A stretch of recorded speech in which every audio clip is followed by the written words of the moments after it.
Dernièrement, je t'ai parlé de comment saisir le courage et je t'avais donné une première clé et c'était il faut que tu cours dans le bon couloir. En d'autres mots, il faut que tu trouves ce pourquoi tu es fait. Parce que lorsque tu n'es pas animé d'une passion, lorsque tu ne connais pas ta cause, il est beaucoup plus facile de se décourager. Et j'aimerais maintenant te donner une dernière clé.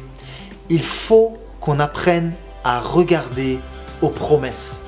Dieu a dit à Josué: prends courage, je serai avec toi comme j'ai été avec Moïse. Si on veut être honnête, même nous les chrétiens, on a du mal parfois avec les promesses de Dieu. Vous savez pourquoi? Parce qu'on a tendance à davantage se focaliser sur les circonstances au lieu de se focaliser sur ses promesses. Un petit exemple par rapport à ça. Il y a quelques années de cela, Dieu nous a appelés à nous former, à aller au Canada dans une école biblique avec ma femme. Et avant cela, on avait reçu une promesse de Dieu, comme quoi il pourvoirait à tous nos besoins, et on a serré cette promesse sur nos cœurs. Mais bizarrement, c'est absolument tout le contraire qui s'est passé. On a eu des pépins financiers, ma femme a perdu son emploi, j'arrivais même plus à mettre de l'essence dans ma voiture pour partir au travail. Et j'ai dit à Dieu au bout d'un moment: mais hey Dieu, mais qu'est-ce que tu fais? Est-ce que tes promesses sont réelles? Est-ce que tu m'as pas menti finalement?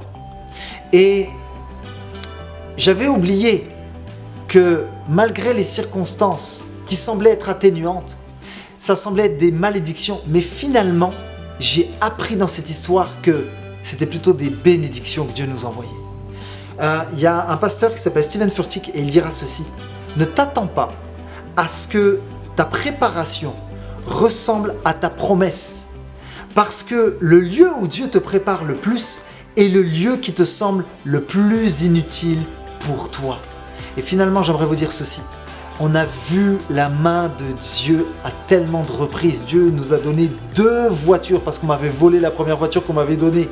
Dieu a pourvu pour financer les études. Je pourrais vous raconter tellement d'histoires. J'ai vu les promesses de Dieu s'accomplir dans ma vie. Peut-être pas comme j'aurais pu l'imaginer, peut-être pas dans le timing que moi je m'étais donné, mais selon son timing à lui. Et j'aimerais te citer une promesse, quelque chose qui est tellement fort dans la parole de Dieu qui dira ceci: Dieu n'est pas un homme pour mentir, ni le fils d'un homme pour revenir sur sa décision.